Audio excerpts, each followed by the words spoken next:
Profit Mohammad के जन्मदिन पर हमास ने नया कैंपेन लॉन्च कर दिया है। पिछले कैंपेन का नाम था डेविड स्टोन, यानी हजरत दाऊद के पत्थर। और इस बार जो नया कैंपेन लॉन्च किया है इजराइल की गिडियन चैरियट्स 2 कैंपेन के खिलाफ, उसका नाम है मोजेस रॉड, हजरत मूसा का सोटा, डंडा नहीं सोटा।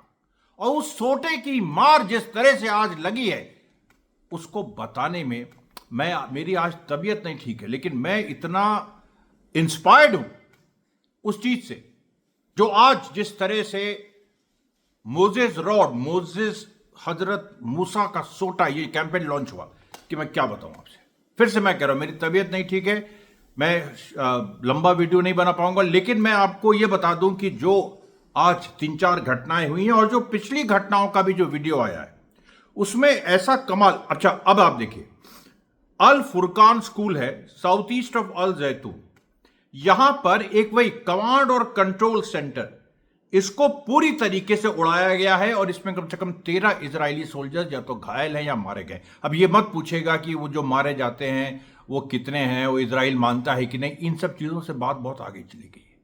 बात अब सीधे सीधे आ गई है कि जो एक तरीके का धर्म जो इजराइल ने डिक्लेयर किया था इस्लाम के खिलाफ, उसकी कमान हमास और ईरान के हाथ में है, इस्लाम को डिफेंड करने की और मजलूमों के राइट्स को डिफेंड करने की, सीधे सीधे उनके हाथ में। और उन्होंने यह अपना मकसद बना लिया है कि चाहे उनको रेंगते हुए लड़ना पड़े, चाहे उनको अंधेरे में आंखों में पट्टी बांध के दौड़ना पड़े, क्योंकि उसकी भी एक वजह है, मैं बताऊंगा, चाहे उनको अपने हाथ से एक्सप्लोजिव रखने पड़े टैंक में, चाहे उनको दौड़ते हुए जो कॉकपिट जैम है, यानी जो जैम नहीं, जो कॉकपिट लॉक्ड है इजरायली व्हीकल्स के, उनको वो तोड़ें और फिर उसके अंदर एक्सप्लोजिव डालें।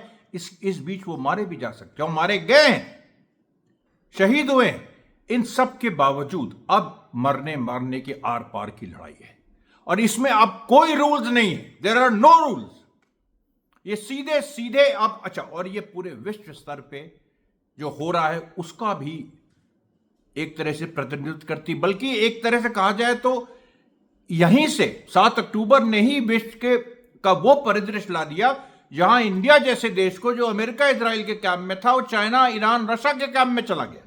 और आज जो खबर आई है उसके बीच और भी बहुत सारी खबर है, वो मैं बताऊंगा, लेकिन जो मैं सीधे महत्वपूर्ण चीजों में आना चाहता हूं कि चाइना ने अमेरिका को पीछे छोड़ दिया है पैसिफिक ओशन में।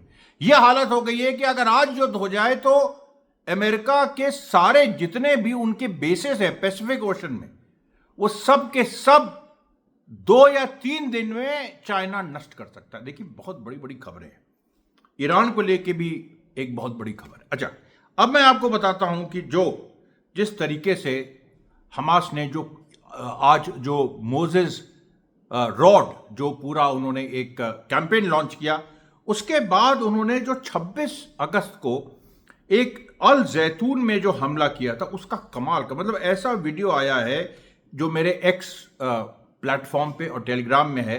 मैं देखिए यहां डाल नहीं सकता क्योंकि मैंने देखा है कि वीडियोस कुछ अलाउ तो होना शुरू हो गए हैं, लेकिन उससे व्यूज कम हो जाते हैं। तो खैर, ये देखिए जिस तरीके से 26 अगस्त को कॉर्नेट सिस्टम, अच्छा ये वाला मैंने डाला था कल, सॉरी, ये मैंने थोड़ा सा वीडियो कल डाला था कि जो कॉर्नेट उससे मिसाइल से जो इजरायली व्हीकल्स को मारा और ईटान व्हीकल को नष्ट किया, ईटान व्हीकल को, जो कि बहुत ही पुख्ता समझी जाती है। कई आईडीएफ सैनिक शहीद हुए। उसके बाद जो दूसरा, देखिए जो दूसरा वीडियो आया है वो खान यूनिस में जो हमले हुए हैं। अच्छा, ये जो वीडियो है इसमें ये भी मैंने डाला है अपने एक्स और टेलीग्राम पे, ये आप देखिए जरा, इसको देखिए। इसमें क्योंकि क्या है, शुरुआत होती है, शुरुआत में फिलिस्तीनी आप देख सकते हैं कि पीछे से, मतलब एक नए तरह का फॉर्मेशन, पीछे से एक आरपीजी है, रॉकेट लॉन्चर, आगे दो पैलेस्टीनियन रेजिस्टेंस के सिपाही हैं और पीछे एक आरपीजी है जो रेजिस्टेंस की है। अब आरपीजी टारगेट कर रही है एक टैंक को और ये दोनों बढ़ गए हैं दूसरे टैंक को, और दोनों टैंक ऐसे खड़े हैं अगल बगल, और एक आरपीजी एक टैंक को मारती है, और जैसे ही वो मारती है जो दो लोग दौड़ के जाते हैं और दूसरे टैंक में हाथ से एक्सप्लोजिव रख के आते हैं, और उनके दौड़ने का जो सीन है, मतलब आप सोचिए कि आपको फिल्म क्या, मतलब असली जिंदगी ले लीजिए, फिल्म ले लीजिए, उपन्यास ले लीजिए, कहीं ऐसा दृश्य नहीं मिलेगा।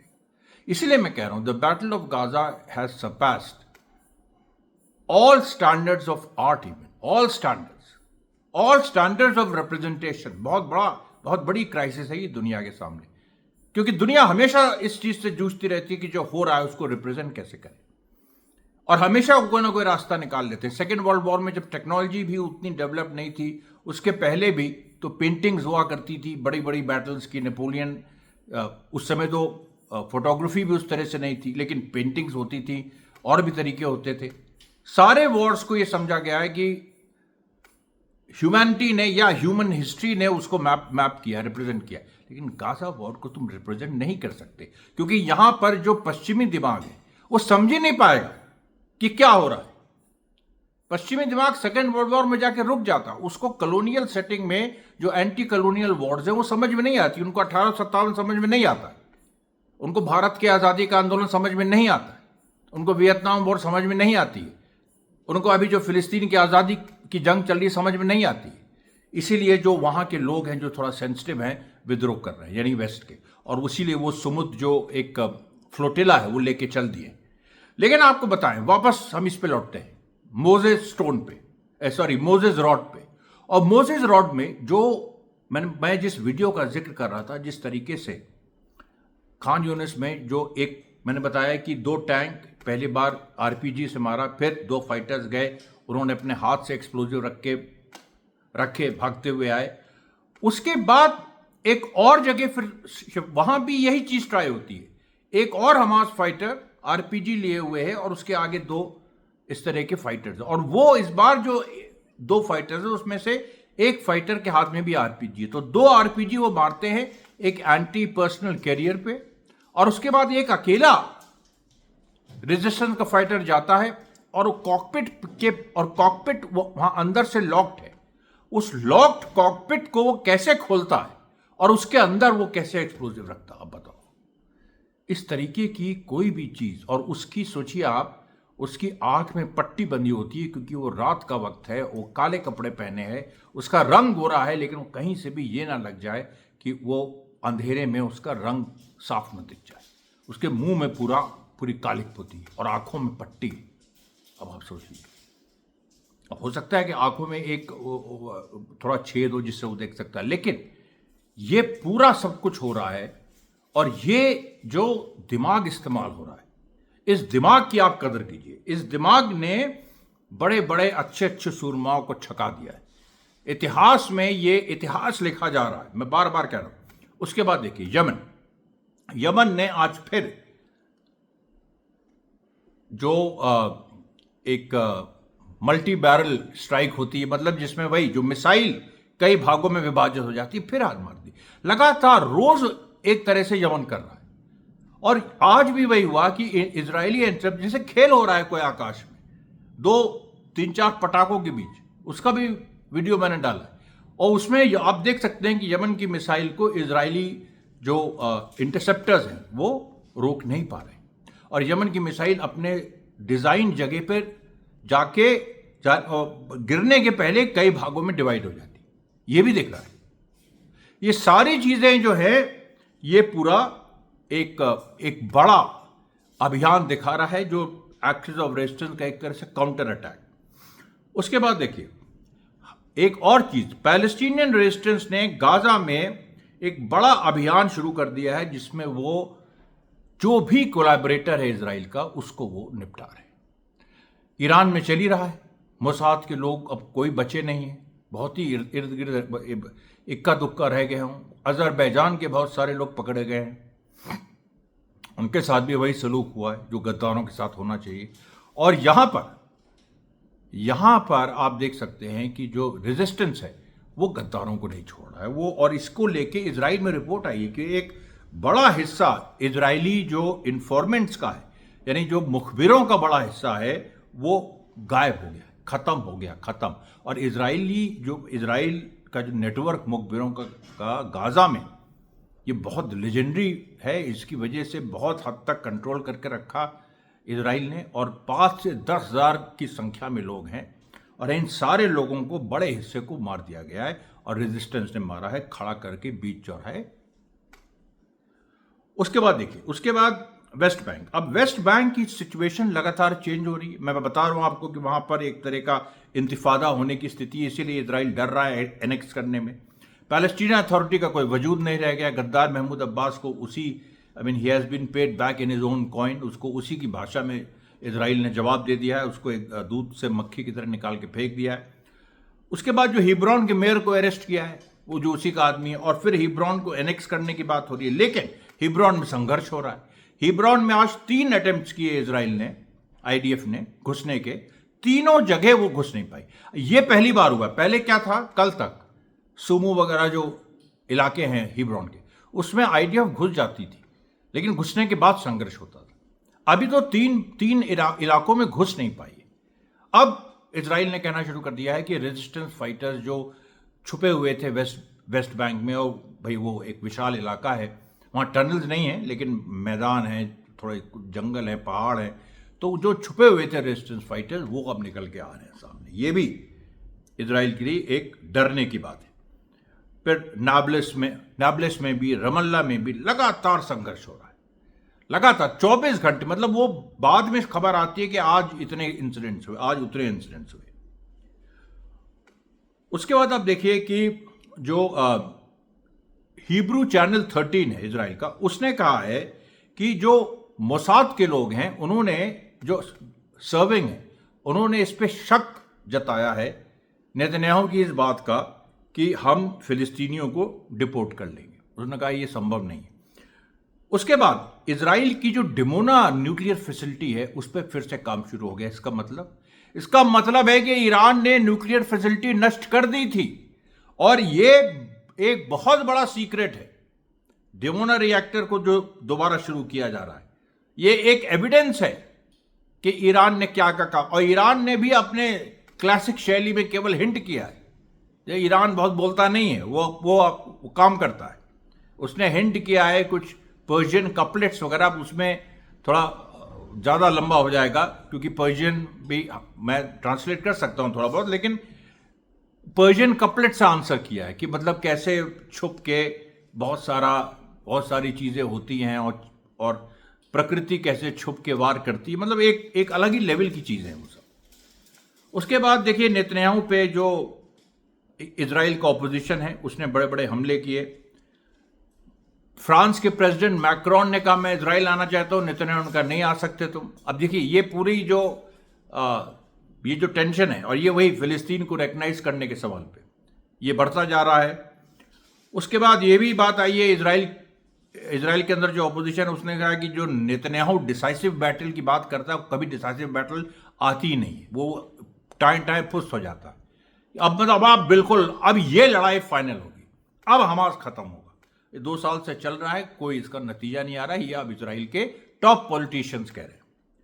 उसके बाद जो सिविलियन कैजुअलिटीज, आज जो सिविलियन शहीद हुए, उसमें 3 माल न्यूट्रिशन से जो फिलिस्तीनी शहीद हुए, और 84 गाजा के सिविलियंस इजरायली बमबारी में शहीद हुए। उसके बाद देखिए लंदन की गार्जियन जो अखबार है, उसमें ये बात छपी है कि जो पैलेस्टीनियन प्रिजनर्स इजरायली जेल में हैं, तो 4 में से केवल 1 रेजिस्टेंस फाइटर है, बाकी सब सिविलियंस है, और 11 से 15 हज़ार उनकी संख्या बताई जाती है। मतलब समझ लीजिए आप 70 से 75% सिविलियंस हैं, और उनमें एक 82 बरस की महिला है जिसको अल्जाइमर डिजीज है, और उसको आतंकवादी बना के इजराइल ने रखा हुआ है। ये देखिए। अच्छा, अब हम लेबनान पे आते हैं। लेबनान में आज बहुत दिनों बाद इजरायली ड्रोन को शूट डाउन कर दिया गया। अल ख़ियाम में घटना घटी है, और इजराइल इसको लेके आग बबूला है, लेकिन वो समझ रहा है कि हिजबुल्लाह अब फिर धीरे धीरे हमला करेगा। और हिजबुल्लाह देखिए इंतजार कर रहा है अक्टूबर का महीना इस बार बहुत खतरनाक होने वाला है, और तैयारी उसकी सितंबर से शुरू है, क्योंकि मोजेस रॉड शुरू हो गया है, उधर हिजबुल्ला भी नया अपना ऑपरेशन लॉन्च कर रहा है।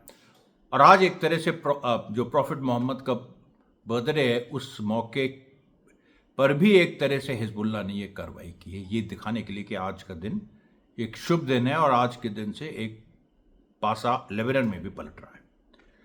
उसके बाद यूनिफिल फोर्सेस पे जो अटैक किया था कल, उसमें 4 यूनिफिल की फोर्सेस के लोग मारे गए। अभी कौन है, किस नेशनैलिटी के, ये क्लियर नहीं है।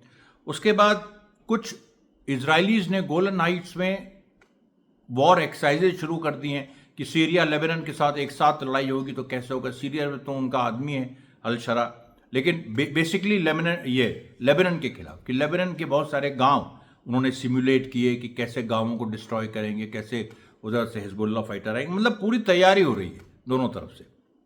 सीरिया में भी आज यारमुक बेसिन जो है वहां तक घुस गए इजरायली, दारा गवर्नमेंट में, और उन्होंने फिर से सीरियन सॉवरेनिटी का वायलेशन किया। अल शरा चुप है, ये रोज नोट करिए। फिर देखिए फ्रांस के एमपी ने कहा कि अगर जो फ्लोटिला स्पेन से निकली है और इजराइल की तरफ जा रही है, अगर उसको इजराइल ने नुकसान पहुंचाया तो इस बार इजराइल का जो एम्बेसडर है फ्रांस का, उसको बाहर कर दो। उसका नाम है जोशियो जरका। ये बड़ी चीज हो जाएगी। फ्रांस से अगर इजराइल का एम्बेसडर एक्सपेल हो गया तो बात ही खत्म है। फिर आप देखिए, फिर यहां पर जो गाजा फ्लोटिला में जो लोग जा रहे हैं, जो वेस्टर्नर्स है, जैसे मैंने कहा था, जो विद्रोही लोग हैं, उन्होंने कहा कि फिलिस्तीनी अपनी ज़मीन और अपने जीवन के लिए लड़ रहे, अपनी आज़ादी के लिए लड़ रहे, और हम अपनी आत्मा के लिए लड़ रहे हैं। हमारी आत्मा भी इजराइल ने रौंद दी है। ये बहुत महत्वपूर्ण बात है। उसके बाद ईरान ने देखिए किस तरीके का, जो ऑस्ट्रेलिया वगैरह ने जो बदतमीजी की, ईरान के एम्बेसडर को निकाला, तो ईरान ने भी ऑस्ट्रेलिया का डिप्लोमेटिक रिप्रेजेंटेशन तेहरान में रिड्यूस करना शुरू कर दिया है। और जो ऑस्ट्रेलियन एम्बेसडर हैं उनको ईरान छोड़ के जाना पड़ा है। ये भी बड़ी बात है। और ऑस्ट्रेलिया से एक और बड़ी खतरनाक खबर आई है जिसको लेके मैं वीडियो बनाऊंगा। भारत पे हमले हो रहे हैं। अब देखिए, वो पीटर नवारो ने जो हमला किया था ब्राह्मण को लेके, भारत में विभाजन करने की पूरी चाल। दूसरा, आज एक ऑस्ट्रेलियन, एक और रिप्रेजेंटेटिव ने एक मैप जारी कर दिया, जिस मैप में उसने दिखाया है कि इंडिया को एक्स इंडिया बना दो, यानी इंडिया को तोड़ दो। अरे ऐसे खुलेआम ये क्या हो रहा है? और उसने खालिस्तान की वकालत कर दी, ऑस्ट्रेलियन आदमी ने। अब ये मैं कल इस पे वीडियो बनाऊंगा, जैसे मैंने इस पे बनाया था, जो पीटर नवारो वाला इशू। भारत को तोड़ने की वेस्ट की बहुत बड़ी, मैं शुरू से कह रहा हूं इस बात को। इसीलिए ये रशिया और चाइना ही आपको और ईरान आपको बचाएंगे, भारत को। तो ये देखिए पूरी परिस्थिति। कल मैं इस पे वीडियो बना रहा हूं क्योंकि भारत ने परिस्थिति बदली। अभी उस तरह से पहले जैसे हो रहा था पक्ष विपक्ष, वैसे नहीं चलेगा। उसके बाद ईरान ने देखिए कुछ रिप्रोडक्टिव मेडिसिन में कुछ बहुत उन लोगों ने बड़ा एक मुकाम हासिल किया है मेडिसिन के क्षेत्र में, वो भी बड़ा इंपॉर्टेंट है। और ईरान ने एक और जो मिलिट्री मेडिसिन है, मैंने जो ऐसी कुछ खास मेडिसिन जो मिलिट्री फील्ड के लिए डिज़ाइन है, स्पेशल, जिसमें भाई वहाँ तुरंत घाव होते हैं, तुरंत ट्रीट करना पड़ता है। अब बड़ा मुश्किल हो जाता है क्योंकि भाई ट्रीटमेंट तो वही है, वही चीज़ सर्जरी होती है वही, लेकिन कुछ स्पेशल ईरान ने इजाद किया। वो अभी क्या है ये नहीं पता, लेकिन उसने देखिए ईरान का जो साइंटिफिक टेम्पर है, साइंटिफिक माइंड है, ये बहुत महत्वपूर्ण है। अच्छा, अब देखिए जो पैसिफिक जोन में बात आ गई। पैसिफिक जोन में अब US is no longer the dominant power. China के पास जो एक बड़ा जखीरा है, खासतौर पे नेवल पावर का, वो ये है कि वो एक किल जोन क्रिएट कर देगा, जिस किल जोन में यूएस के सारे हथियार बेकार हो जाएंगे। और ये भी एक बात हुई है कि अमेरिका क्या कर सकता है। अमेरिका के बहुत सारे बेसिस हैं वहाँ, उन बेसिस पे वो अपने जो वाहन हैं, अपने एयरबेस, मतलब अपने जो उनके उसके प्लेन्स हैं, फाइटर प्लेन्स हैं, उनको वो ज़्यादा अपने बेसिस, मेन बेसिस से हटा के छोटे छोटे बेसिस बना सकता है। लेकिन वो छोटे बेसिस से भी क्या छुप नहीं जाएगा। इजराइल के पास वो लेज़र टेक्नोलॉजी है, और चाइना के पास लेज़र टेक्नोलॉजी है, और चाइना ने उसको दिखा भी दिया अपने विक्ट्री डे परेड में कर। पूरी दुनिया को दिखाया। तो वो भी देखिए, जो एक अमेरिका का जो ये था कि हम इस तरह से अपनी फोर्सेस को कभी भी रीडिप्लॉय कर सकते हैं, कि एक जगह से दूसरी जगह शिफ्ट कर सकते हैं, वो भी अब ऑप्शन चला गया। अब केवल एक ही ऑप्शन है कि जो चाइना के सैटेलाइट्स हैं उन पे अमेरिका हमला करे, लेकिन उन पे हमला तुम कर नहीं सकते हो। तुम्हारे पास इस तरह की ICBM है ही नहीं। चाइना के पास है अमेरिकन सैटेलाइट्स को खत्म करने की। अमेरिका के पास एक ही ऑप्शन है, न्यूक्लियर। अब बताओ, और चाइना भी न्यूक्लियर पावर है, तो न्यूक्लियर तो लड़ाई हो नहीं सकती है। और अब चाइना के साथ रशिया, भारत और ईरान भी है।